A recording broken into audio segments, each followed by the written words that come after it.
Bien, bonjour à toutes et à tous. Je suis très heureux de vous accueillir pour ceux qui sont dans la salle, dans l'amphithéâtre Simone Veil de l'École des hautes études en santé publique et à distance pour celles et ceux qui sont à distance. Très heureux de vous accueillir parce que c'est toujours important pour nous de voir que nous reprenons des modalités sinon normales, en tout cas, qui vont nous guider pendant les prochaines semaines, mois ou années, c'est-à-dire du comodal, comme on dit chez nous.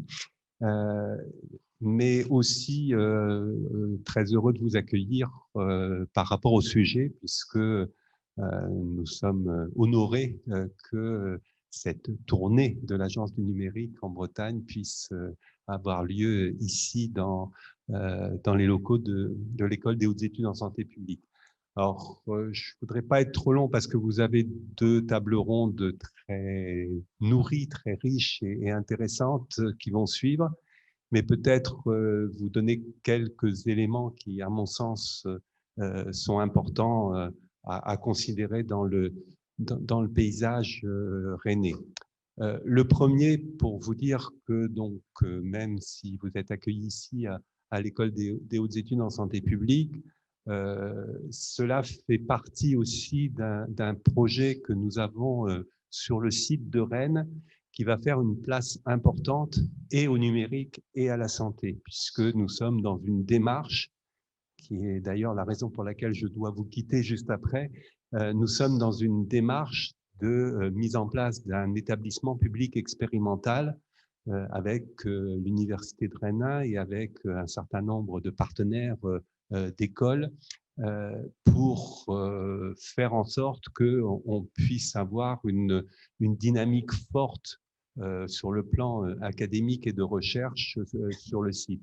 Et cette dynamique va faire une place importante à trois transformations: transformation environnementale, transformation numérique et transformation dans le domaine de la santé et notamment de la santé publique.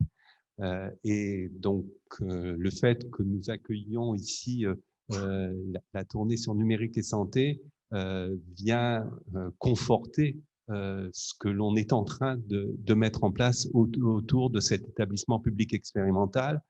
Et d'ailleurs, dans l'appel à manifestation d'intérêt auquel nous avons répondu et pour lequel nous avons été sélectionnés au moins pour une des actions, nous allons la poursuivre sur le site de Rennes avec, nous sommes en préparation pour proposer notre candidature sur d'autres actions de l'appel à manifestation d'intérêt et donc avec un lien fort au sein du site rennais.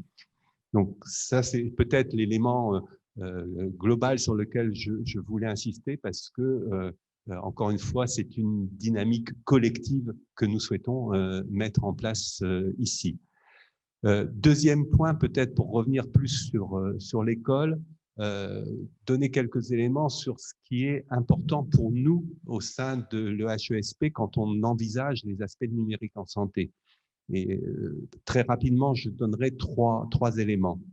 Le premier, c'est bien entendu de favoriser la production de données de santé de qualité, mais aussi qui soient utiles pour l'action à tous les niveaux. Et dans ce contexte, ça veut dire pour nous, quand on parle de numérique en santé, bien entendu le niveau hospitalier, mais aussi le niveau des établissements médico-sociaux qui ont un besoin important et qui partent peut-être de beaucoup plus loin. Le niveau ambulatoire, avec ce que cela peut représenter aussi sur les données de santé. Et enfin, et je ne veux pas l'oublier, le niveau de la prévention, puisqu'il y a un certain nombre de données aussi dont nous avons besoin en termes de prévention. Et c'est y compris le chaînage de tous ces éléments qui est important pour pouvoir développer des actions dans le domaine de la santé à partir de données, bien entendu, de qualité. Le deuxième point, c'est de pouvoir mettre ces données à disposition d'un certain nombre de publics, d'un certain nombre de personnes, sur deux points, à la fois pour mieux connaître et comprendre les états de santé, Vous savez qu'on est de plus en plus sur des problématiques de santé qui sont des problématiques chroniques dans lesquelles on a besoin non pas de données de santé photographiées à l'instant X, mais des données de santé qui sont plutôt dans une logique de temps et de développement de ces états de santé. Et donc, nous avons besoin de mieux connaître, de mieux comprendre la façon dont évoluent ces états de santé dans les populations. Mais, deuxième point, nous avons besoin de données aussi pour améliorer notre système de santé et donc la réponse aux besoins de santé des populations. Donc, ces deux éléments, pour nous, sont assez fondamentaux. Et puis, la troisième exigence, en tout cas pour l'école, c'est d'interroger à la fois la pertinence, mais aussi les opportunités de ce développement des données de santé, mais également les dangers et les limites que l'on peut avoir ou que l'on peut trouver aux données massives. Et donc, c'est pour nous important, et vous êtes dans une école où on travaille beaucoup sur ce qu'on appelle la pluri- ou la transdisciplinarité, et aux côtés, je dirais, des disciplines classiques que sont épidémiologie, statistique, voire maintenant sciences mathématiques, il faut aussi que l'on embarque les disciplines des sciences humaines et sociales, les disciplines du droit et avoir une logique transversale d'éthique des données de santé. Et ça, c'est un élément majeur pour notre école, c'est-à-dire c'est pas uniquement la production de données, c'est aussi dans quel contexte ces données sont produites et quelles sont leurs utilisations. Donc, ça va guider aussi des éléments pour l'école. Et puis, dernier point sur lequel je voudrais insister, c'est sur nos cibles. Et nous avons 3 cibles principales en termes de grands domaines. Le premier, c'est la production de données sur les parcours de soins et les parcours de santé. Et nous travaillons, et il y a des équipes, et elles vont être représentées dans les tables rondes, qui vont travailler sur ces sujets. Donc, comment on appréhende mieux les parcours de soins et les parcours de santé, encore une fois, incluant la prévention. Le deuxième axe pour nous, c'est d'avoir des données qui soient utiles pour faire évoluer l'organisation de nos systèmes de santé. Et ça, c'est aussi un sujet fondamental qui doit embarquer, y compris des données plus d'organisation ou ce qu'on appelle des données administratives. Et puis le troisième point que je ne veux pas oublier, qui est un élément issu de la crise que nous avons vécue et pour laquelle nous ne sommes pas encore complètement sortis, c'est des données permettant aussi d'avoir et de prédire des éléments en termes de veille et de sécurité sanitaire. Et donc ça, c'est aussi un sujet sur lequel nous souhaitons travailler à l'école. Donc voilà, je voulais vous brosser très très rapidement un certain nombre de points et puis vous dire pourquoi nous sommes très heureux de vous accueillir ici à l'école. Et j'en profite pour vous souhaiter de très belles tables rondes. Je pense qu'elles vont être extrêmement utiles, extrêmement riches pour vous, mais aussi pour nous. Merci et bonne matinée.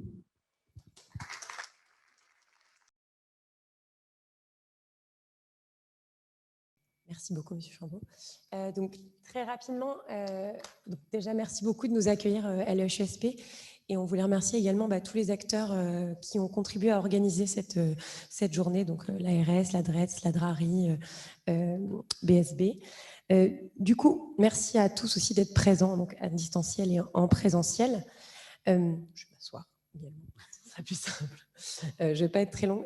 On voulait juste remettre le cadre. En fait, cette table ronde, les 2 tables rondes qui vont suivre, elles s'inscrivent plus largement dans le cadre du Tour de France de la stratégie d'accélération du numérique en santé, et qui est un programme interministériel de 650 millions d'euros sur 5 ans, donc 2021-2025, et qui vise à faire finalement de la France un leader en termes de numérique en santé. Donc c'est un enjeu, une ambition très forte, et c'est un programme vraiment inédit qui permet de mettre ensemble un écosystème d'acteurs vraiment très important et qui va couvrir à la fois les enjeux en termes de financement de l'innovation, des enjeux en termes de formation des professionnels de santé, d'expérimentation. Donc, c'est vraiment un plan très, très important. Et du coup, dans le cadre de ce Tour de France, on est à la 8e édition. Si on voyait l'élément suivant, voilà, on a la 8e et l'avant-dernière édition. La précédente étant à La Réunion. Et pour nous, c'est l'occasion, à la fois, on en parlera cet après-midi, de finalement présenter les différents plans de financement qui sont associés à cette stratégie, mais c'est également une occasion de rencontrer l'écosystème et de valoriser finalement tout ce qui se fait déjà sur le terrain, parce qu'on n'a pas attendu la stratégie d'accélération pour faire énormément de choses. David Sainati, le coordinateur interministériel de la stratégie d'accélération, ne pouvait pas être là, mais on a tenu quand même à vous présenter une petite vidéo, parce que c'est important de comprendre qu'elle s'inscrit dans un cadre plus large de la feuille de route du numérique en santé, avec cette fameuse métaphore de la ville dont vous avez probablement entendu parler. Bonjour à toutes et à tous, donc je suis David Sainati, le coordinateur interministériel à la stratégie d'accélération santé numérique. Je travaille au sein de la délégation ministérielle au numérique en santé, au sein du ministère de la Santé et de la Prévention. Tout d'abord, je suis désolé, parce que comme vous le savez, je ne peux pas être avec vous aujourd'hui à cette étape du Tour de France à Rennes. Néanmoins, vous n'allez pas échapper à la présentation de la stratégie d'accélération santé numérique et des différentes actions qui la composent. Tout d'abord, la stratégie d'accélération santé numérique s'intègre dans le cadre de la feuille de route ministérielle du numérique en santé, qui est résumée, synthétisée par cette maison du numérique en santé. Vous êtes nombreux à déjà la connaître, cette maison. On en parle régulièrement dans l'ensemble des événements organisés par la DNS, par l'ANS, par l'assurance maladie et l'ensemble des acteurs nationaux et régionaux du numérique en santé. Néanmoins, il est important que je puisse rapidement y revenir, notamment pour ceux qui ne la connaissent toujours pas. Cette maison du numérique en santé, elle reprend l'allégorie de la ville, de l'État plateforme. Sur le secteur, par exemple, du BTP, l'État régit la construction et opère les infrastructures publiques, comme le tout à l'égout, l'électricité, l'eau, etc., les routes, les chemins. Et les acteurs privés vont construire les maisons autour de ces infrastructures. En ce qui concerne le numérique en santé, on peut prendre la comparaison et l'appliquer à notre secteur d'activité.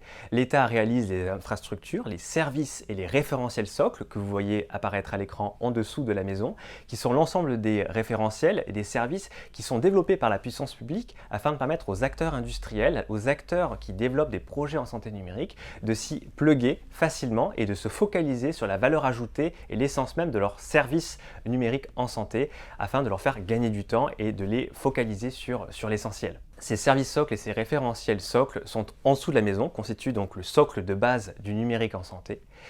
Vous voyez apparaître en dessous, donc sur la première couche, les référentiels socles autour de 3 principaux piliers, l'éthique, la sécurité et l'interopérabilité. Vous voyez apparaître des référentiels que vous connaissez peut-être, notamment autour de la sécurité, sur l'identification des patients, l'identification des professionnels de santé, des sujets autour de l'interopérabilité qui sont chers au projet numérique en santé. L'interopérabilité qui, je le rappelle, permet aux différents systèmes d'information de communiquer entre eux, de parler la même langue afin de faciliter les échanges de données de santé dans le parcours de soins et qu'on puisse parler tous le même langage. Au-dessus de ces référentiels socles du numérique en santé, nous avons les services socles. Les services socles sont par exemple le DMP, la e-prescription, les outils de coordination, mais encore la messagerie sécurisée de santé, messagerie entre professionnels et messagerie nouvellement créée pour les patients dans le cadre de Mon Espace Santé. Ces services socles sont souvent, pour certains d'entre eux, directement intégrés dans Mon Espace Santé, que vous voyez au-dessus, qui c'est la maison, la partie verte de la maison. Mon Espace Santé, vous en avez tous entendu parler. J'ose pas vous poser la question de savoir qui parmi vous a déjà ouvert son Espace Santé. J'espère que vous êtes très nombreux à l'avoir déjà fait.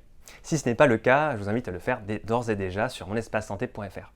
Au sein de Mon Espace Santé, vous allez retrouver des principaux services que sont l'agenda, le dossier médical, le profil médical, la messagerie citoyenne et le catalogue de services. Ce catalogue de services sera prochainement ouvert, permettra aux acteurs industriels, aux porteurs de projets, aux acteurs de l'innovation du numérique en santé de proposer leurs services à l'ensemble des citoyens et leur permettre de s'interconnecter avec les API de Mon Espace Santé. C'est-à-dire, par exemple, d'accéder en lecture et en écriture au dossier médical des patients et donc de bénéficier, avec l'accord préalable du patient donné par donné, de synchronisation avec son dossier médical afin de fluidifier le partage et l'échange de données de santé à la main du patient. Le patient redevient acteur de sa santé et reprend la main sur ses données de santé. À côté de mon espace santé, dans cette belle maison au-dessus de ces fondations, vous retrouvez le bouquet de services professionnels qui est aujourd'hui en cours de cadrage et qui est un petit peu le pendant professionnel de mon espace santé. Au-dessus, dans le toit, vous retrouvez le Health Data Hub que vous connaissez tous. Et au-dessus du toit, vous retrouvez les nuages qui forment l'ensemble des actions en faveur de l'innovation, de la recherche au niveau de cette feuille de route. Ces actions en faveur de l'innovation et de la recherche forment ce qu'on appelle la stratégie d'accélération santé numérique. Vous voyez les petits logos sur le côté à droite, qui est le plan que l'on va vous présenter tout de suite. Une autre façon de présenter les différents plans numériques en santé, on avait la maison, et là je vous fais la présentation de manière cinétique. Beaucoup de termes sur différents programmes dont vous avez entendu parler, le Ségur, Paris Santé Campus, la stratégie d'accélération santé numérique, France 2030. Ces termes peuvent vous paraître nombreux, compliqués, mais c'est assez simple en réalité, comme vous le voyez à l'écran. La feuille de route du numérique en santé, c'est la partie verte. Elle a été lancée, pilotée par la délégation ministérielle au numérique en santé dans les années 2018-2019, dans le cadre de Ma Santé 2022. Ainsi, elle se prolonge jusqu'en 2022. À partir de 2022, vous voyez qu'elle est prolongée par le Ségur du numérique en santé, qui est doté de 2 milliards d'euros, un investissement inédit pour le numérique en santé dans le cadre du Ségur, et qui permet le partage fluide et sécurisé des données de santé entre professionnels et autour du patient. Au-dessus de ce plan, vous voyez sur la frise apparaître Paris Santé Campus. Paris Santé Campus est un petit peu la face émergée de l'iceberg. C'est un lieu totem du numérique en santé qui, comme son nom l'indique pas, a également vocation à irriguer l'ensemble des territoires. N'hésitez pas à contacter Antoine Ténière si vous souhaitez davantage d'informations sur Paris Santé Campus et entrer en contact avec eux. En dessous de l'ensemble de ces frises, vous retrouvez les programmes en faveur de l'innovation. Vous avez le grand défi IA et santé qui a préfiguré la stratégie d'accélération et vous y retrouvez également la stratégie d'accélération santé numérique que je vais tout de suite détailler.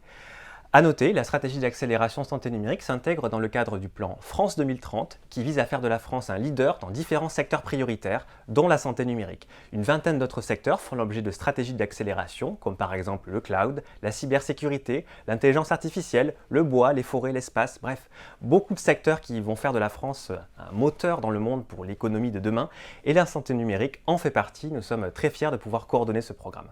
Maintenant, rentrons directement dans ce programme, qui est la stratégie d'accélération santé numérique.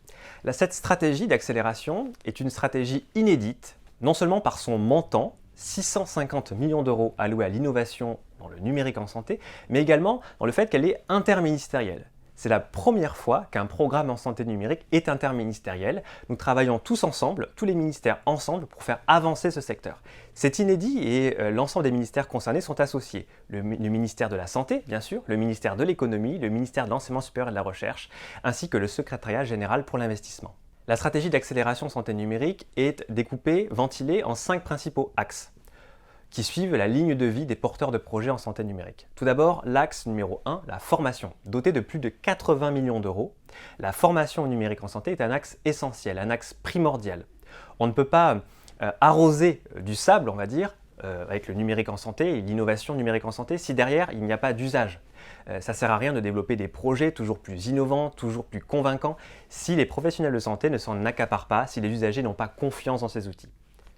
Afin de favoriser cette confiance, cela passe par la formation des différents acteurs, notamment en formation initiale, formation continue pour l'ensemble des professionnels sanitaires et médico-sociaux. Le deuxième axe de la stratégie d'accélération concerne la recherche. Doté de 60 millions d'euros, il concerne un programme et équipement prioritaire de recherche, son petit nom PEPR, piloté par l'INSERM et l'INRIA, qui vise à développer de nouvelles technologies de rupture en santé numérique. Troisième axe, l'axe maturation, qui permet de financer l'innovation, la R&D des différents porteurs de projets, monopartenaires, consortiums. Différents appels à projets sont lancés et vont être lancés afin de pouvoir accompagner les porteurs de projets dans le développement de projets innovants. Ensuite, l'axe suivant, l'évaluation, l'expérimentation, quatrième axe de la stratégie fondamentale, permet de tester les solutions en santé numérique. On ne peut pas concevoir de développer un numérique en santé pérenne si les usages ne sont pas testés, ne sont pas expérimentés en conditions réelles. Différents appels à projets vont permettre aux porteurs de projets de confronter leurs solutions aux problématiques de terrain aux organisations de soins et de mettre en place des essais cliniques pour tester et évaluer le bénéfice clinique et médico-économique de ces solutions. Enfin, cinquième et dernier axe, l'axe déploiement, qui vise à faciliter l'accès au remboursement pour les dispositifs médicaux numériques, mais également on contient l'action Genius, le guichet national de l'innovation et des usages en e-santé, que je vous invite à consulter pour l'ensemble des porteurs de projets qui souhaitent se repérer dans l'écosystème du numérique en santé. Maintenant, je vous propose différents focus sur quelques actions emblématiques de la stratégie d'accélération en santé numérique. Tout d'abord, l'AMI-CMA, KESACO. L'AMI-CMA, ça veut dire appel à manifestation d'intérêt, compétences et métiers d'avenir. C'est un appel à manifestation d'intérêt qui vise à financer la création de nouvelles formations dans le numérique en santé, dans 2 piliers. Tout d'abord, la formation des professionnels médico-sociaux et sanitaires au numérique en santé. Intégrer des modules de cours dans l'ensemble de ces formations afin de faire en sorte que les professionnels de santé sortent de leur cursus avec la connaissance du numérique en santé, de ses enjeux, de ses usages. C'est primordial pour le développement pérenne du numérique en santé, comme je le disais tout à l'heure. Deuxième pilier, les compétences et les experts pointus sur le numérique en santé qui vont pouvoir rejoindre les projets. Autrement dit, les futurs entrepreneurs, les futurs employés qui vont rejoindre les startups et les projets de recherche en santé numérique. Avec la création de Master 2 en santé numérique dans les écoles d'ingénieurs, par exemple, de Master 2 de juristes en droit du numérique en santé, mais également de Master 2 dans les formations de qualité et réglementation des dispositifs médicaux où l'on sait qu'il y a vraiment une problématique et que ces métiers sont en tension aujourd'hui. Maintenant, 2 actions, 2 guichets à destination des porteurs de projets qui vous permettent de cofinancer vos projets d'innovation et de recherche. Les guichets Innov et le guichet IDEMO, opérés par la BPI, vous permettent de cofinancer vos projets de R&D sur différentes thématiques prioritaires. Le guichet Innov est ouvert environ tous les semestres et vous permet aux porteurs de projets de postuler régulièrement et de voir cofinancer leurs projets de R&D, comme je le disais. Certaines thématiques prioritaires sont particulièrement attendues, l'imagerie interventionnelle, la santé mentale, l'accessibilité de la télésanté, ainsi que les dispositifs médicaux numériques. Ensuite, le guichet IDEMO qui vise à financer principalement des projets de recherche en consortium avec une thématique forte sur l'imagerie médicale, l'imagerie interventionnelle, afin de faire en sorte que les porteurs de projets puissent se lancer sur ces thématiques parfois assez coûteuses avec des projets qui sont d'envergure plus important. Vous voyez, on accorde 75 millions d'euros sur le IDEMO. Les relèves d'IDEMO sont des relèves mensuelles avec un process tout à fait particulier et singulier. Je vous invite à en prendre connaissance sur le site de la BPI. 2 actions de l'axe évaluation très importantes. L'appel à projet évaluation, d'abord. Cet appel à projet évaluation est doté de 20 millions d'euros par an. C'est un appel à projet qui est récurrent sur 5 ans, donc avec un total en tout de 100 millions d'euros alloués à cette action, qui vous montre à quel point cette action est assez emblématique sur la stratégie d'accélération, qui représente environ 1/6 du budget total de la stratégie. Il est crucial, important, que les dispositifs médicaux numériques puissent apporter la preuve du bénéfice clinique, médico-économique de leurs services, afin ensuite de pouvoir convaincre les professionnels de santé, les acheteurs, l'assurance maladie, de prendre en charge leurs solutions. Ces essais cliniques peuvent être assez onéreux, peuvent coûter quelques centaines de milliers d'euros, voire quelques millions d'euros, et les porteurs de projets ont du mal à se les voir financer. Nous intervenons à ce moment-là avec la stratégie d'accélération et cet appel à projet annuel afin de cofinancer jusqu'à 60% le coût de ces évaluations cliniques. C'est un appel à projet inédit. Une première relève a déjà été opérée cette année. La prochaine relève aura lieu au second semestre de cette année. Je vous invite à rester connecté sur Genius pour connaître les dates de lancement de cet appel à projet. Deuxième action sur cette diapo, l'appel à projet tiers d'expérimentation dans les organisations de soins.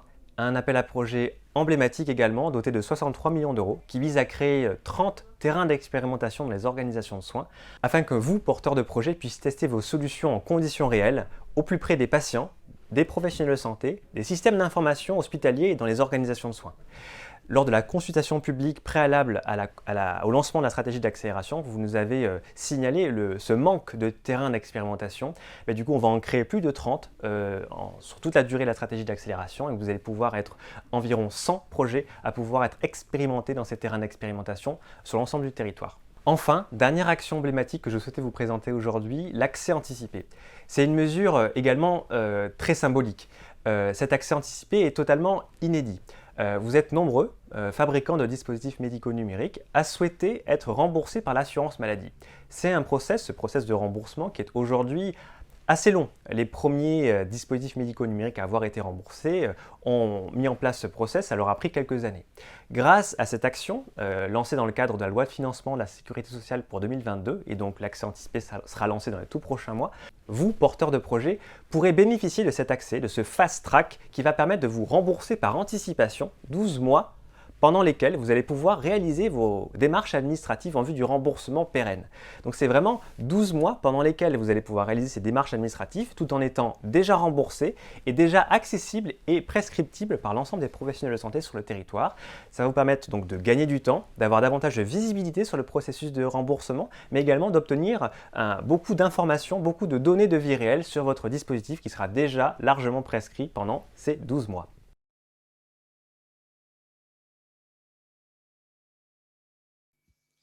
J'espère que vous avez tout retenu. On lui a demandé de retenir son souffle pour que tout tienne en moins de 10 minutes.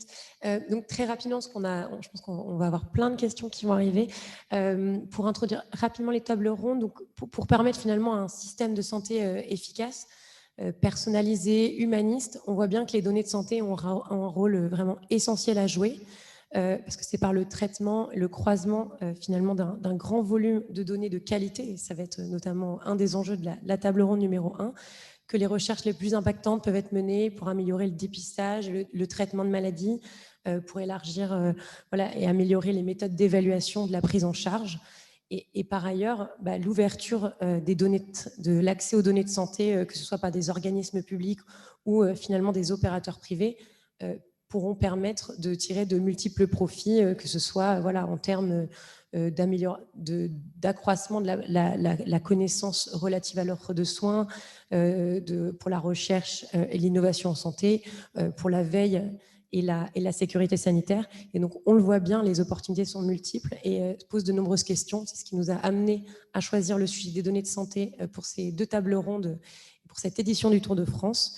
On a voulu la structurer en 2 temps. Une première partie qui est plus orientée sur le sujet de la production, finalement, Marianne vous rappellera un peu les enjeux, et une deuxième table ronde qui sera vraiment plutôt sur l'utilisation, l'exploitation des données de santé.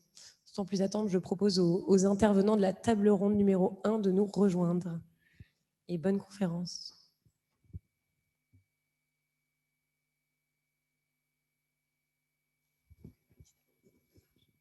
Merci beaucoup, Claire. Je vous invite à vous asseoir où vous souhaitez.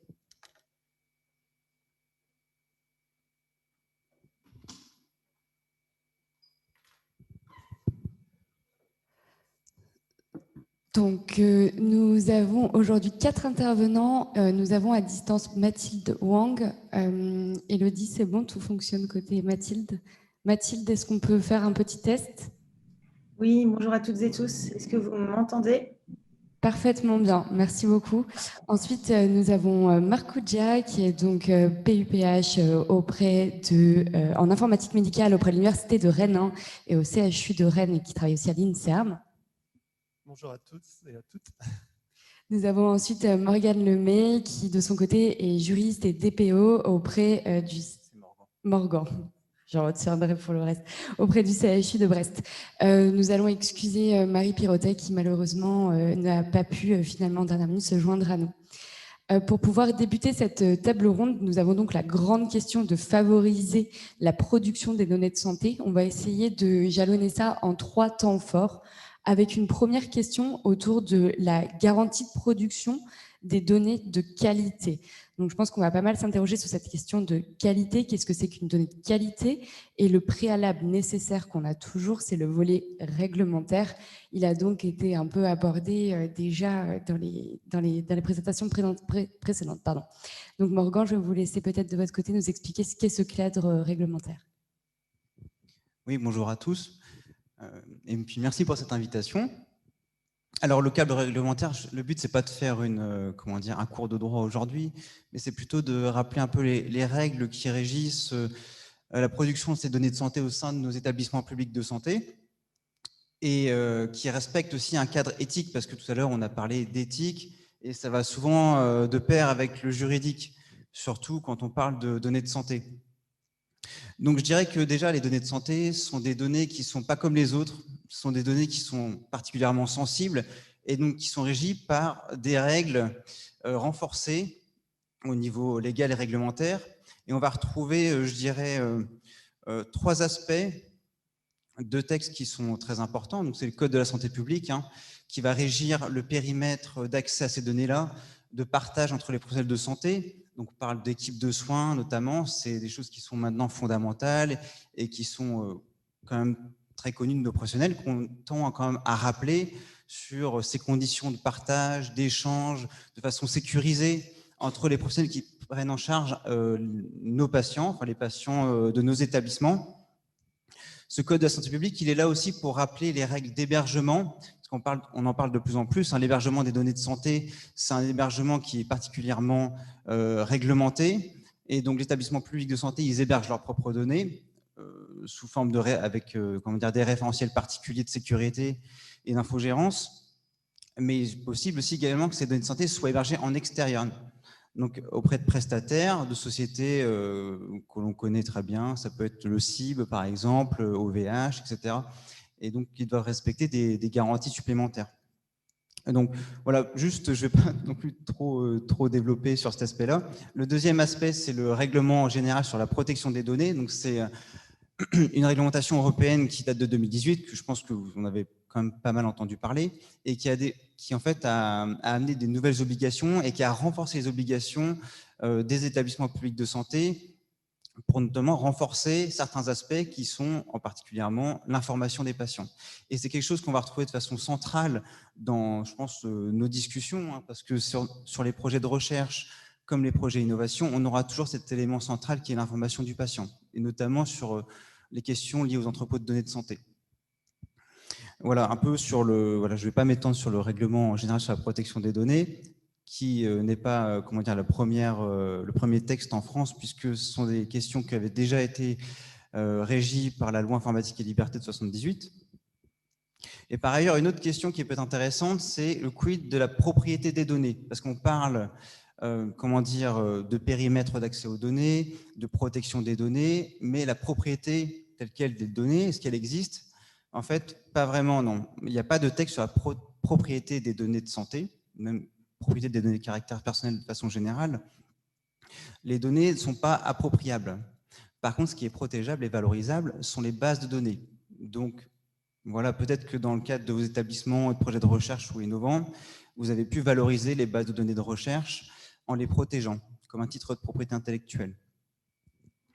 Et justement, cette notion de propriété, qui finalement ne s'applique pas aux données, va permettre leur réutilisation à d'autres finalités. Finalités de recherche, finalités d'entrepôt de données de santé, à des fins d'innovation. Et donc, ça sera l'objet du deuxième temps au niveau de cette table ronde. Mais déjà, le but de mon intervention, c'était de poser un peu les bases. Et puis ensuite, pendant le temps de questions-réponses, peut-être que vous aurez des questions là-dessus. Donc voilà, je peux passer la parole à Marc, peut-être. Si ça vous convient, Marc Oudja et Mathilde Wang, moi j'aimerais vous faire rebondir sur la question de la qualité de la donnée de santé sur 2 volets, où je pense que vous incarnez vraiment pas mal ceci. C'est produire de la donnée pour en produire. Finalement, est-ce que c'est vraiment intéressant? Est-ce qu'il ne faut pas se poser la question de l'usage dès la question de la production? Vous, en tant qu'utilisateur final de données, ça peut être intéressant que vous nous éclairiez là-dessus. Et la deuxième question, et elle s'adresse aussi à Mathilde Wang, c'est que là, on voit que vous êtes 3 profils très différents, mais finalement très complémentaires. Est-ce que la clé d'une bonne donnée de qualité n'est pas celle qui parle finalement à tous les profils que nous avons aujourd'hui autour de la table? Donc peut-être, Marc Oudja, je vous laisse réagir là-dessus en premier. Oui, très bien. Donc, peut-être recadrer ce qu'on entend par donnée de qualité. Une donnée de qualité, c'est une donnée qui est précise, qui est précise. Ce sont des données précises, ce sont des données exhaustives, ce sont des données exactes, ce sont des données fiables au sens où on sait qui les produit, et ce sont des données réactualisées. Et donc ça, c'est vraiment un enjeu. Ce sont des paramètres qu'il faut pouvoir mesurer pour augmenter la valeur d'usage de ces données. Alors, notamment dans le domaine des données de santé, on a des données extrêmement hétérogènes aujourd'hui qui sont produites dans de très nombreux outils. et qui sont utilisés avant tout pour la prise en charge des patients. Donc il y a un enjeu déjà de qualité des données suffisante pour que le patient puisse en bénéficier au travers du soin. C'est extrêmement important et la France s'est dotée de programmes déjà pour mettre en place une sécurisation de la qualité des données. Je pense par exemple il y a quelques années au circuit du médicament qui aujourd'hui permet de sécuriser les prescriptions médicamenteuses et ça suppose effectivement de traiter toutes les étapes du recueil jusqu'au traitement des données. Mais plus généralement, dans une perspective de réutilisation, et c'est le défi notamment de ce qui est devant nous, savoir tirer aussi de l'innovation, de faire de la recherche à partir des données de santé, il faut avoir des données qui répondent au principe FAIR, que je rappelle. Hein. C'est un acronyme qui veut dire des données retrouvables, hein, findable, c'est-à-dire qu'il faut pouvoir savoir où elles sont, des données accessibles, bien sûr avec des conditions qui garantissent l'ensemble des droits des citoyens et la cybersécurité de ces données, des données interopérables, parce qu'aujourd'hui, c'est vrai que c'est de toute façon assez généralisé dans le monde, hein, quand on regarde un petit peu la situation. Ces données-là sont encore trop silotées, ne sont pas réutilisables ou chaînables facilement. Et donc là, il y a un travail de fond majeur à mettre en œuvre. Et puis, les données, bien sûr, réutilisables, ça suppose qu'on va les traiter, on va les mettre en qualité, on va les structurer. Voilà. Donc, je pense que c'est des éléments importants à rappeler. Alors, il a été dit effectivement que ce sont des données qui sont particulières quand même sur le plan de la sensibilité. Et c'est vrai que on ne peut pas rendre open data les données de santé. On doit les encadrer et mettre les conditions de cybersécurité nécessaires pour pouvoir les traiter. Voilà. Et donc, voilà, ces données, il ne faut jamais oublier qu'elles doivent avant tout servir à la qualité des soins, à la prise en charge optimale des patients. Ça a été rappelé aussi pour l'organisation et le pilotage du système de santé. Laurent Chambaud parlait de l'analyse des trajectoires des patients en termes de consommation de soins pour mieux comprendre, mieux organiser notre système de santé. Et bien sûr, et ça c'est une thématique qui est chère au laboratoire et je dirais dans l'écosystème Hugo, c'est d'utiliser ces données, d'en tirer une valeur d'usage pour la recherche et l'innovation. On va utiliser un cas d'usage pour pouvoir illustrer vos propos à travers le témoignage de Mathilde Wang, qui travaille donc, elle, au sein de Etalab, au sein de la direction interministérielle au numérique en santé, et qui s'est du coup intéressée au volet Open Data pour le suivi de la crise Covid et pouvoir de cette manière-là intervenir sur la gestion et coordination des parcours de soins. Mathilde Wang, est-ce que c'est bon de votre côté? C'est bon de mon côté, est-ce que vous m'entendez bien? Très bien. Ok, super. Dans tous les cas, je suis vraiment en phase avec tout ce qui vient d'être dit, notamment sur la question de l'accessibilité, la documentation, la découvrabilité, et puis même l'interopérabilité. Et j'aimerais aussi rebondir sur ce qui a été dit entre finalement un équilibre entre est-ce qu'on produit plein de données sans forcément avoir de cas d'usage derrière, et est-ce que par ailleurs on produit des données en sachant qu'il y a des cas d'usage qui ne sont pas encore pressentis, qui pourront être développés par donc soit d'autres personnes de l'administration, soit par la société civile. Donc, pour revenir sur la question des données de qualité, j'aimerais qu'on prenne aussi en perspective la réflexion qu'il faut avoir en amont du processus de production des données et notamment s'interroger sur la finalité de la collecte.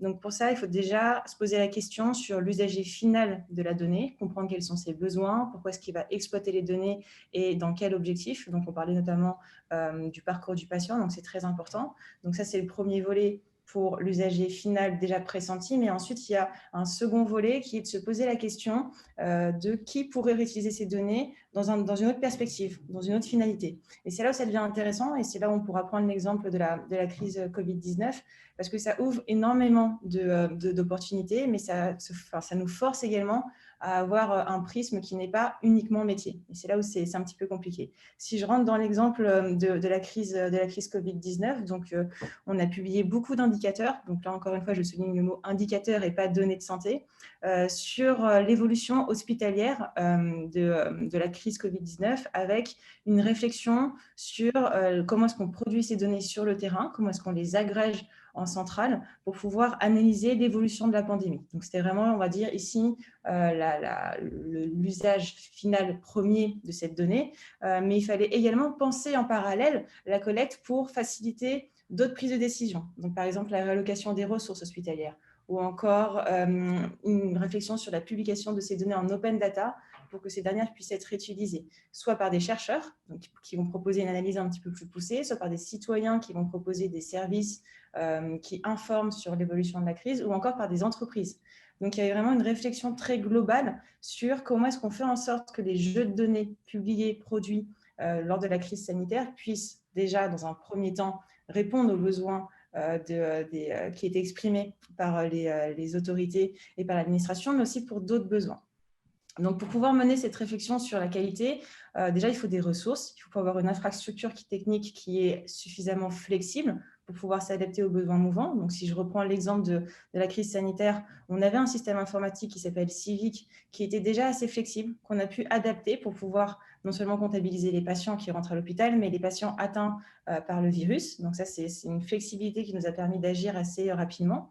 Il faut aussi avoir des compétences techniques qui facilitent la production de bonnes données de qualité, mais aussi des compétences qui permettent d'agréger, de faire du nettoyage, de pouvoir ensuite créer des API pour pouvoir faciliter la circulation des données. Donc là, c'est là où l'adresse Santé publique France a pu apporter vraiment une expertise, non seulement technique, mais également métier, qui ont facilité la production de données de qualité. Et enfin, je dirais qu'on n'en a pas encore parlé, mais il y a l'enjeu de la gouvernance qui est très importante et qui, en fait, va dispatcher les différents rôles, clarifier la manière dont on travaille ensemble.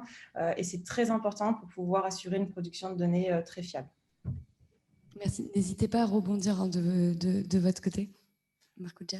Peut-être rappeler aussi que pour avoir des données de qualité, il faut agir tout au long de la chaîne de traitement, depuis la collecte jusqu'à l'usage. Et ça passe, à mon sens, par quatre actions clés qui sont reprises d'ailleurs dans le plan d'accélération numérique en santé. La formation des professionnels de santé, notamment au risque de mésusage de ces technologies et au risque pour le patient, mais aussi aux avantages de l'usage de ces technologies. Et ça suppose aussi une conduite du changement. On l'a vu, nous, depuis l'informatisation du dossier patient, une adoption de plus en plus facile avec notamment les nouvelles générations qui sont beaucoup plus à l'aise.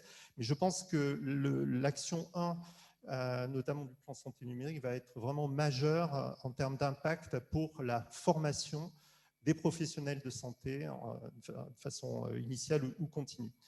Le deuxième point, c'est les outils eux-mêmes. On ne parle pas des outils, mais aujourd'hui, les outils ont parfois des ergonomies qui ne sont pas forcément de ce siècle. Et donc, il faut absolument que les éditeurs, l'écosystème industriel puissent pouvoir investir dans l'amélioration de ces outils, de telle sorte que la saisie, la collecte initiale soit beaucoup plus facile, parce que le temps médical est précieux. Il doit être consacré avant tout à la prise en charge des patients. Et donc, il faut pouvoir avoir des outils de collecte, de saisie qui soient beaucoup plus simples. Le deuxième point, il faut que ces outils soient ouverts, que ces bases soient ouvertes, que les établissements puissent accéder facilement à ces données. Et ça suppose effectivement d'avoir aussi l'adoption de standards, et ça a été redit dans les fondations du plan santé numérique, l'adoption de ce standard d'interopérabilité et de sémantique. Puis le troisième point, effectivement, c'est la constitution de centres de données cliniques, on y reviendra, qui soient en capacité de collecter, mais aussi de traiter ces données orientées sur des usages. Avec un enjeu majeur autour de la qualité, non pas des données, mais de la qualité des études ou des outils que l'on peut tirer depuis ces données. Un enjeu donc d'approche multidisciplinaire, ça a été dit.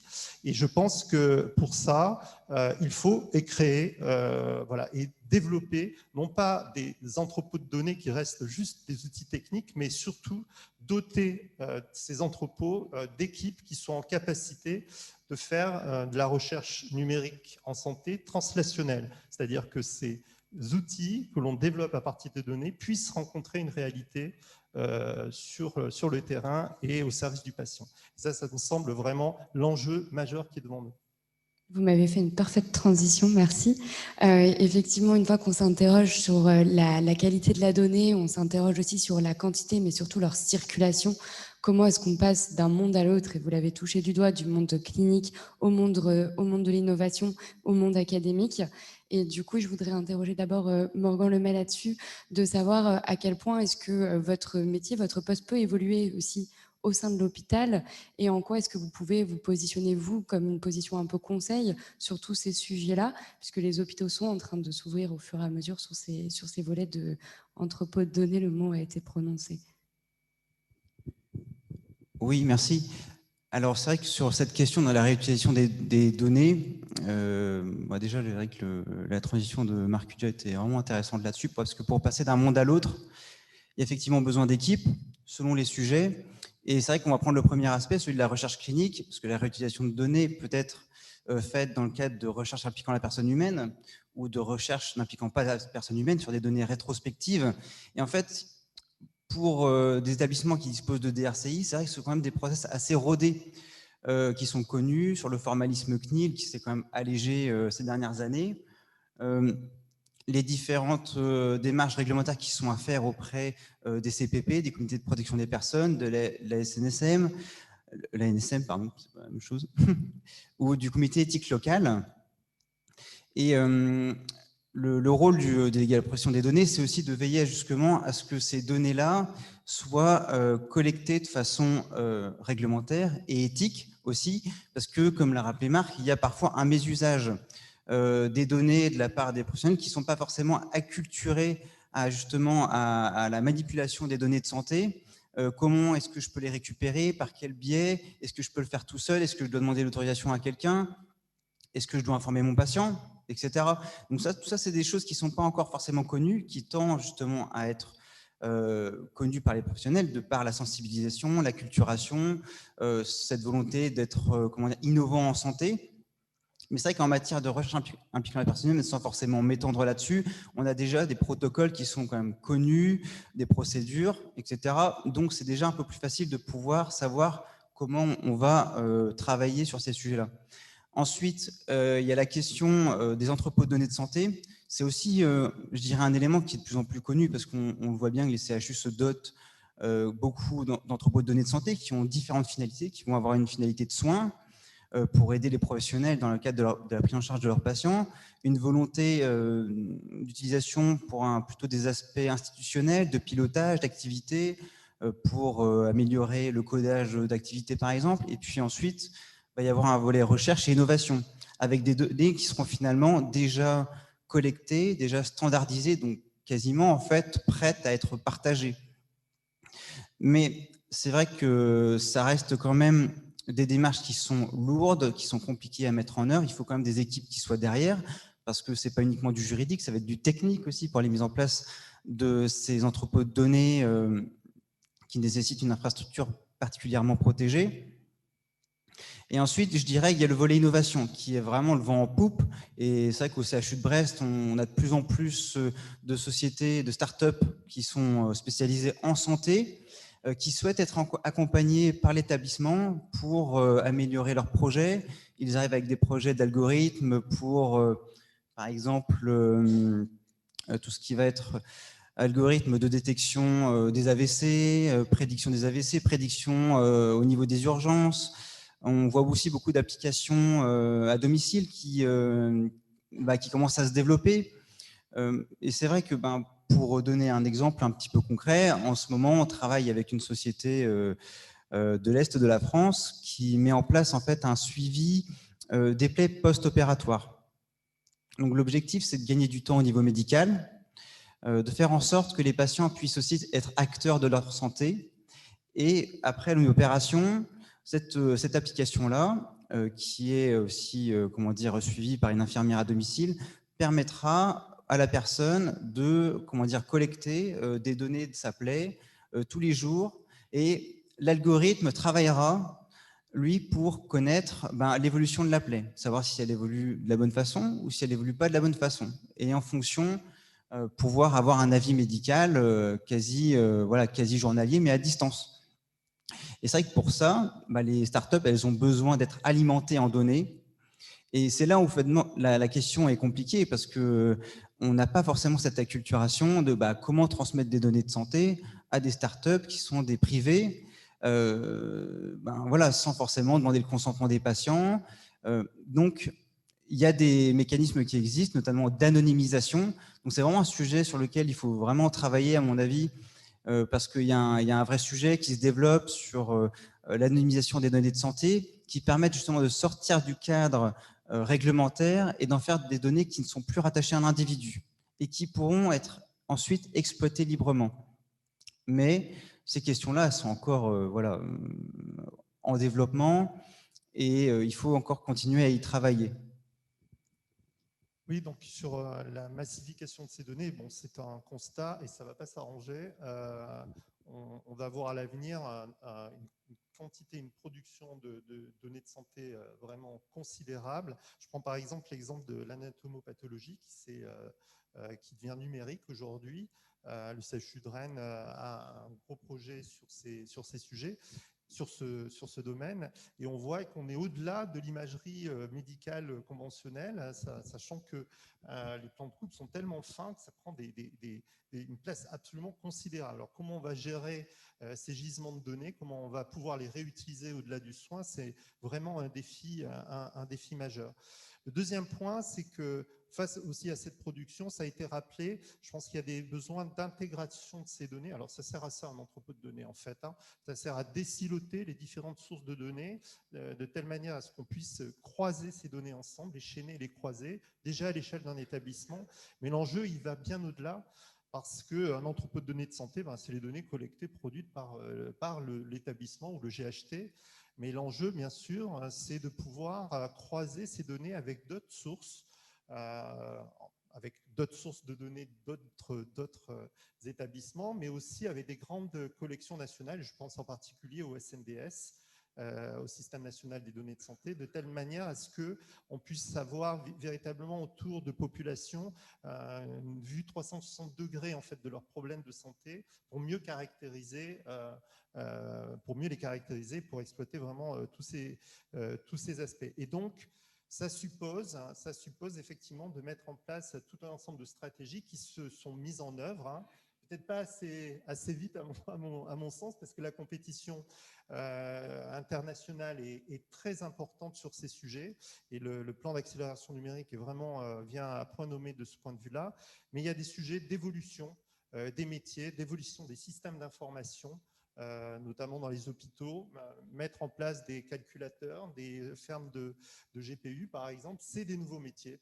Ça suppose aussi d'avoir les ressources disponibles pour pouvoir embaucher à hauteur du coût marché, ces compétences qui sont très pointues, qui sont encore rares, et puis bien sûr de faire évoluer nos systèmes. Il y a l'enjeu et le rôle de l'IA, ça a été évoqué, qui va permettre d'adresser ces données de grande dimension, mais là aussi il y a un enjeu de recherche et développement majeur. Souvent ces outils sont boîte noire, or dans l'enjeu de la santé, il faut avoir des modèles qui soient explicites. Et donc là, je voudrais dire que ce n'est pas uniquement les établissements et les startups qui peuvent faire avancer les sujets, mais bien l'écosystème de recherche. Il ne faut pas oublier qu'autour des CHU, il y a des UMR, il y a des EPST, et c'est cette interaction très forte qui va pouvoir permettre de passer ces verrous technologiques ou méthodologiques pour faire qu'on puisse vraiment faire de la recherche utile. Et puis bien sûr la cybersécurité qui est un enjeu majeur. On a parlé de données synthétiques, ça doit faire ses preuves. Pour l'instant, il faut pouvoir traiter ces données de façon sécurisée, peut-être pas toutes les centraliser aussi, ce qui serait peut-être pas une bonne idée, et de aussi organiser les conditions de la gouvernance et du partage pour que effectivement on ait une plus grande fluidité dans l'accès et l'usage de ces données massives. Peut-être là-dessus, Mathilde Wang, il y a une vision un peu différente côté Etalab sur laquelle vous travaillez, à savoir finalement on va dire, enfin, je caricature, hein, peu importe la quantité de données pourvu que ça circule, avec du coup toutes les réflexions autour de la payisation pour pouvoir favoriser cette circulation. Et puis la deuxième partie, c'est la création finalement de ces espaces communs de données et d'avoir une réflexion autour des entrepôts décentralisés. Est-ce que vous pouvez nous en dire un petit peu plus là-dessus?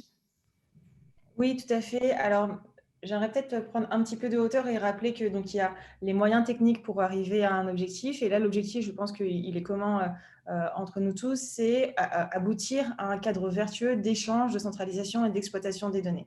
Après, la question de comment est-ce qu'on y arrive d'un point de vue technique, elle est assez vaste, il faut la traiter. Mais je pense qu'il faut aussi replacer un petit peu l'objectif qui est celui-ci, donc vraiment avoir un cadre où on peut facilement faire circuler la donnée, l'exploiter au bénéfice d'une meilleure action publique. Donc, nous, on travaille sur une notion qu'on appelle espace commun de données, qu'on va définir comme un cadre qui permet de mettre à disposition des données qui sont potentiellement protégées par des secrets à un ensemble d'acteurs qui sont habilités à en connaître. Donc, c'est les acteurs publics ou alors des acteurs privés. Donc là, on est vraiment dans un cadre intermédiaire entre ouverture et cloisonnement des données. Ces espaces communs de données, ils vont d'abord s'appuyer sur un écosystème, donc un ensemble d'acteurs qui souhaitent collaborer entre eux, et une gouvernance. Donc, pour nous, c'est vraiment le prérequis avant même d'avoir une réflexion sur une offre technique vis-à-vis de cet espace commun de données. Donc, on va réfléchir à une offre de service. Donc, quels sont les cas d'usage qui vont permettre d'être traités dans le cadre de cet espace commun de données. Avant de mettre plein de données dans un entrepôt, par exemple, on réfléchit toujours à pourquoi est-ce qu'on le fait, quelle est la finalité.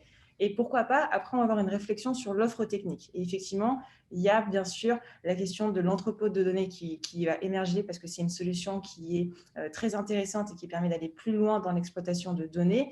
Mais je pense que ce n'est pas forcément la solution type pour les différents types justement d'espaces communs de données et qu'on peut avoir une approche qui est plus décentralisée, notamment avec la circulation de données par API, qui va non seulement être plus économe, qui va permettre aux producteurs de garder peut-être un peu plus de contrôle sur les données et notamment sur leur usage. Donc, c'est vraiment une réflexion, à mon sens, sur l'offre technique qui n'est pas forcément, on va dire, sèche et sur lequel il faut tout le temps réfléchir dans un objectif final qui est l'exploitation de la donnée et la promotion d'une meilleure action publique. Donc, c'était juste pour recentrer peut-être un peu le débat sur pourquoi est-ce qu'on le fait. Mais c'est vraiment très compliqué. Aujourd'hui, on a environ 17 espaces communs de données qui sont soit déjà créés. Donc, on a évidemment le Health Data Hub qui est un peu l'espace commun de données iconique, mais il y en a beaucoup dans d'autres ministères qui sont en train d'être lancés. Et donc, à la DINUM, Direction interministérielle du numérique, on travaille avec les différents ministères pour formaliser en fait un cadre de recommandations qui va permettre de mener à bien justement cette réflexion sur la manière dont on fait circuler des données entre acteurs privés et publics. Donc, c'est vraiment un cadre de recommandations qui sera par la suite publié et qui peut être finalement des bonnes pratiques en la matière. Pour amorcer la dernière partie de cette table ronde, je sais que vous devez partir, Mathilde Wang. J'aimerais vous faire rebondir juste avant votre départ sur la question de finalement quels sont les prérequis aujourd'hui à la production de données. Et on l'a rapidement mentionné plusieurs fois côté Marcuja, c'est la question de la standardisation.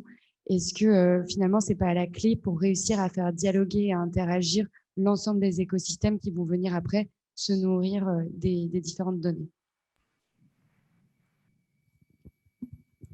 Oui, alors c'est vrai que dans le cadre d'Hugo, donc les hôpitaux universitaires du Grand Ouest, on travaille quand même sur un consortium d'entrepôts de données de santé auprès de nos centres de données cliniques. Et c'est vrai que c'est vraiment l'enjeu d'avoir des données qui soient standardisées et qu'on puisse communiquer ensemble sur des projets communs.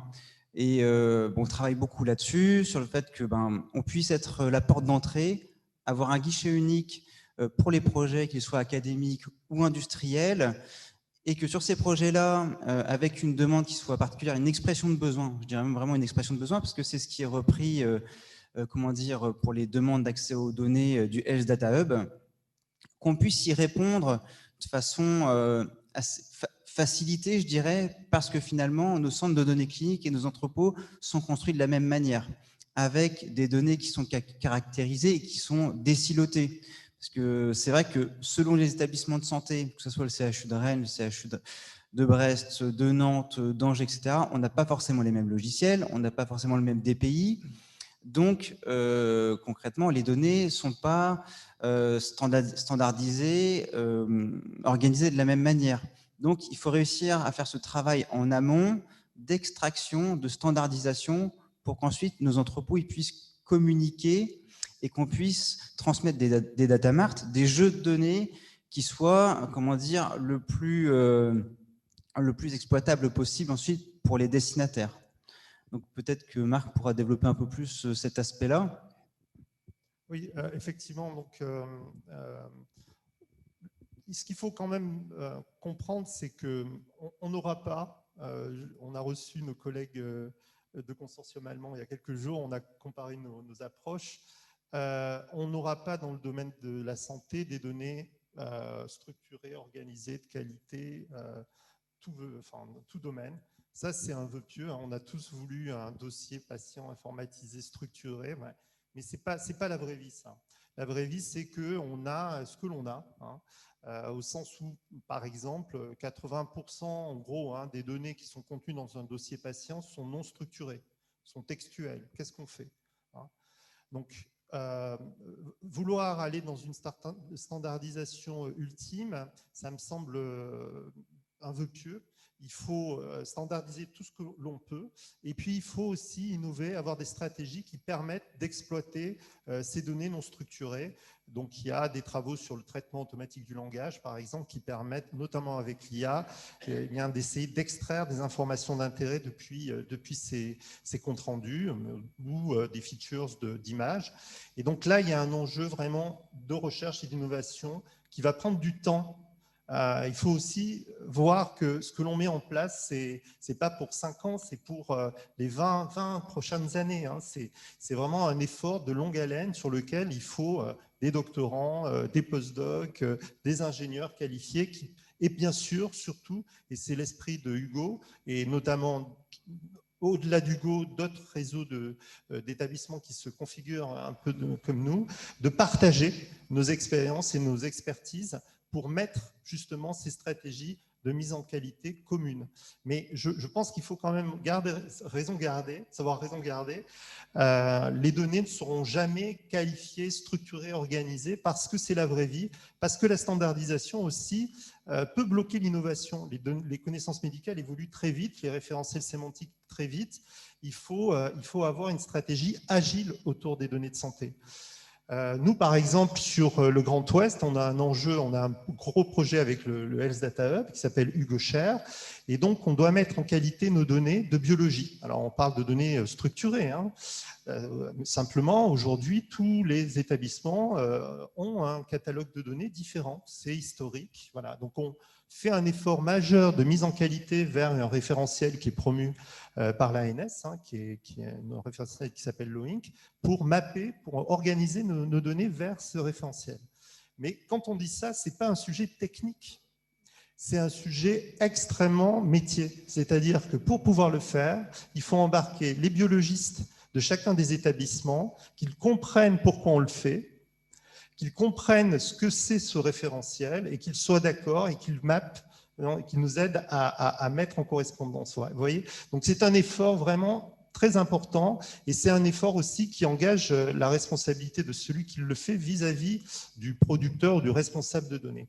Et donc ça, je pense que c'est important de le considérer et peut-être que la stratégie de mise en qualité doit être ciblée sur des finalités ou des usages.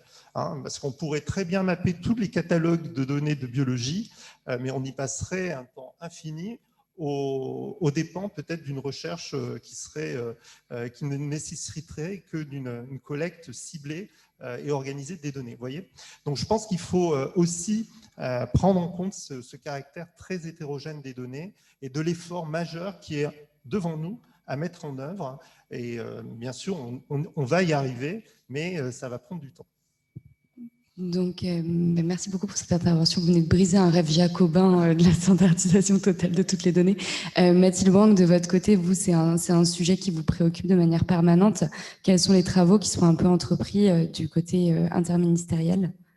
Oui, tout à fait, ça nous préoccupe beaucoup parce que sur le volet Open Data, donc pour rappeler un petit peu le contexte, on a une plateforme qui s'appelle data.gouv.fr qui référence l'ensemble des données Open Data qui sont publiées soit par des administrations, soit par des acteurs tiers. Et on se rend compte qu'on a de plus en plus de données, mais donc c'est une bonne nouvelle. Mais en revanche, les réutiliser, c'est très difficile. Et l'enjeu derrière, c'est effectivement la question de la standardisation et la manière dont on peut croiser ces données. Et on se rend compte que souvent, en fait, le fichier n'est pas structuré de la même manière, le titre de la colonne n'est pas la même, le format même n'est pas le même. Et donc, c'est très compliqué et on a besoin de travailler sur la question de comment est-ce qu'on amène les producteurs de données à standardiser leurs données. Et c'est là où je suis très sensible sur ce qui vient d'être dit, notamment sur la manière, enfin, sur l'idée que finalement, il faut remonter encore en amont du processus de production et se mettre d'accord sur la manière dont on produit les données et pourquoi est-ce qu'on le fait.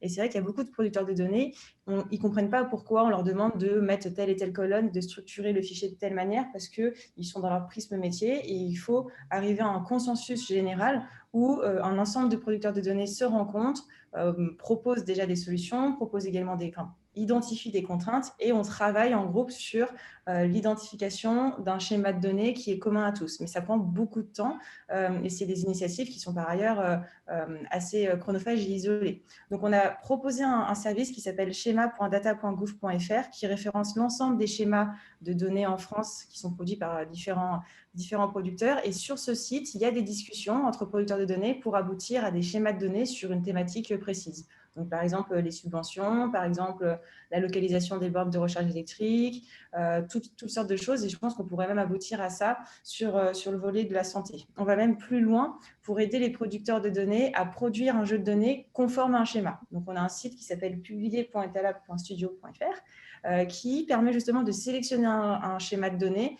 et à partir de ce schéma de données qui est sélectionné, on lui propose soit directement de rentrer la donnée dans un format tabulaire, soit de faire passer son fichier dans un validateur pour être certain que le jeu de données est bien conforme à un schéma. Alors, évidemment, ça fonctionne pour certains jeux de données et ça ne fonctionne pas pour tous les jeux de données, notamment s'ils ne sont pas structurés. Merci beaucoup. On a une seconde table ronde et même si le sujet est passionnant, ce que je vous propose, c'est de prendre la parole pour un petit mot de conclusion et réserver un temps de questions-réponses que pourrait avoir le public à l'issue de la seconde, si ça vous convient. Je vous laisse... Oui, donc mon mot de conclusion, hein, c'est que donc mon rêve, ce serait qu'on rentre vraiment dans une logique de système de santé apprenant, de système d'information apprenant, où la collecte de données serve à l'innovation et cette innovation retourne aux soins. Et on produira de nouvelles données à partir de ces innovations. Et pour ça, je pense qu'il y a un enjeu majeur de constituer à l'échelle du territoire national des centres de données cliniques. Hein, ça s'organise, on va essayer de les fédérer, de les labelliser, qui puissent travailler ensemble, hein, et qui puissent être vraiment les unités de transfert de cette approche numérique en santé translationnelle. Je pense que c'est vraiment ça, pour moi, l'enjeu. Et on voit à l'international aussi, encore une fois, on voit qu'on a, en tout cas, nous, académiques, cette même vision partagée très largement. Voilà, donc c'est mon vœu pour les années à venir. C'est vrai que moi, à titre personnel, de par mon métier, moi, je suis plutôt juriste, moins technicien et pas forcément sur la qualité à proprement parler des données ou la structuration. Et de par mes fonctions de délégué à la protection des données, mon enjeu, c'est vraiment de sensibiliser les professionnels sur ces questions de sécurité, de partage, d'échange, qui puissent en fait déjà avoir des bases sur qu'est-ce que la protection des données, comment partager mes données ensuite pour monter des projets de recherche, monter des projets innovants, parce qu'on voit très bien que les professionnels de santé, ils ont des contacts, ils souhaitent très souvent mettre à profit leurs connaissances auprès de partenaires qui soient publics, académiques ou privés. Et donc l'objectif ensuite, c'est de pouvoir travailler avec eux, les accompagner pour mener à bien ces projets-là, et ensuite que ces projets soient bénéfiques pour les établissements. C'est vrai que Marc, il l'a rappelé, il y a beaucoup de projets de start-up maintenant en santé qui ont pour objectif de monter des applis, des algorithmes, de l'IA, etc. Mais il faut qu'in fine, quand même, cet accompagnement-là, il soit productif et valorisé pour l'établissement et que ça puisse servir directement à nos professionnels, les aider dans leur pratique, dans leur métier, et que le patient puisse y bénéficier à la fin. Mathilde Wang, je ne sais pas si vous êtes encore connecté, si vous voulez dire un tout petit mot de fin. Oui, très rapidement, et après je devrais partir. Déjà, merci beaucoup pour ces échanges qui étaient très, très riches. Et donc, si je reprends un peu ma casquette interministérielle, je vois que finalement, dans cette thématique qui est la donnée de santé, on retrouve toutes les problématiques, mais aussi les opportunités qu'on voit dans la manière dont on peut exploiter de la donnée publique et l'exploiter pour proposer une meilleure action publique. Donc moi, ça m'intéresse vraiment de poursuivre cette réflexion avec vous sur la manière dont on produit des données de santé, sur la manière dont on les échange entre acteurs qui sont plus ou moins habilités, et comment aussi on réfléchit à la manière d'identifier des cas d'usage au bénéfice du patient. Je vois mes collègues qui opinent du chef dans la salle, donc ça ne sera pas laissé lettre morte. En tout cas, un grand merci à tous pour votre intervention, et nous allons donc laisser la place à la seconde table ronde sur ce sujet, et n'hésitez pas après à poser vos questions.